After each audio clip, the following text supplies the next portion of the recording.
Kamala Harris is reportedly telling her advisors and allies to keep her political options open after November's landslide defeat to President Trump. Joining me now to talk about that is Mark Penn, Democrat pollster and CEO of Stagwell, and Julian Epstein, attorney and former House Judiciary Committee counsel.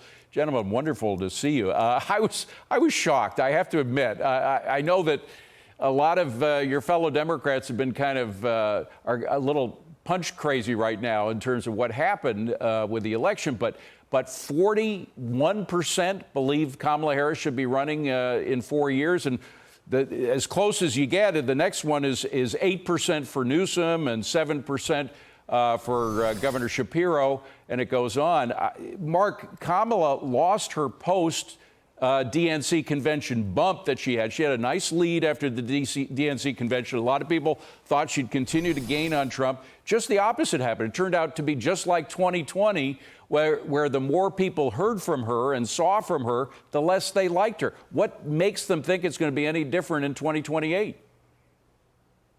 Well, you know, Democrats as a party love vice presidents, whether it's Walter Mondale, Hubert Humphrey, or Biden, who did win.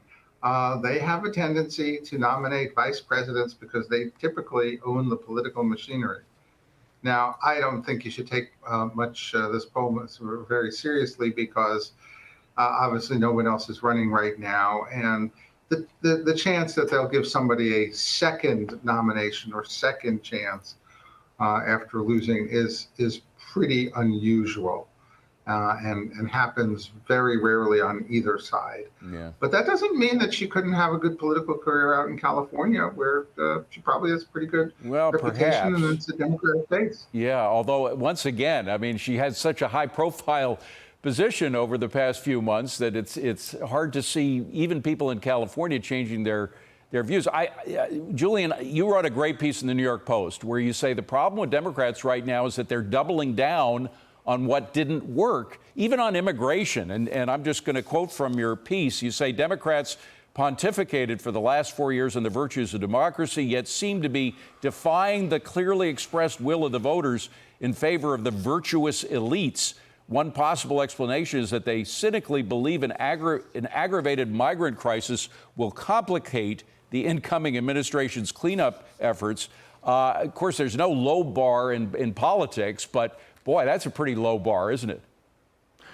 Yeah, and my point, David, thanks for having me on. My point is that Democrats in their self-examination are asking questions or whether we got the policy wrong or had the wrong candidate. And my point was really that it's a deeper cultural problem. And the problem of virtue signaling has sort of become a religion with Democrats. And it's a very clever way in which the elites mask self-enriching policies. Immigration is a good example that you just cited, because what immigration does is it gives the elites a lot of very low-cost, almost servant-like services that for things like Postmates and nanny services and cleaning people's houses, while exerting a lot of very unfortunate impact on the working class, particularly the downward pressure on wages and job loss. And what virtue signaling has become for the left is a very authoritarian way of telling people that object to them that they're morally inferior, that they're bigots. And this is a way of shutting down the conversation. The second thing that virtue signaling does for leftist elites is it advances their social status. It's a way of distinguishing themselves amongst their fellow peers by saying, I'm morally superior. I have a position on immigration that is sort of morally superior to the unwashed masses. And again, this has sort of become a religion for the left. And what it is doing is it is making the left a lot dumber rather than smarter, because it's not listening to people and it's being caught up in their own moralizing echo chamber. You use the key word, which is listening. Mark, I just don't get a sense there's a lot of listening going on to what the American people said they wanted, whether it was on the economy or immigration or a whole host of things. Well, I think it's a little too early to declare Democrats listening or not. The truth of the matter is, until there's midterms and then right after that, there'll be a presidential primary. Right now, the Democratic Party doesn't have a real leader. The old leadership has been effectively defeated. And what kind of new leadership will emerge? Will it continue to go to the left or come back to the center with people like Governor Shapiro?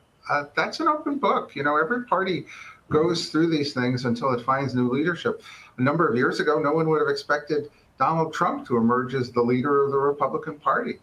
So give it time. Julian, what do you think? I mean, Mark is more optimistic than you are, Julian, it seems. I'm just wondering, from a Democratic perspective, that is, do you think that perhaps a Governor Shapiro from Pennsylvania will take the lead in the upcoming years? I would love to see Josh Shapiro become the next nominee for the Democrats, but I'm going to slightly disagree with Mark. And I would point out that both he and I have been writing since, I think, 2021, that the Democrats have not been listening, that the handwriting has been on the walls on issues like immigration and crime and expanding the welfare state, on down the line. And we've seen a drift, particularly of working class voters. This started in 2021. You can see it in the polling, and Mark knows this as a pollster better than anyone.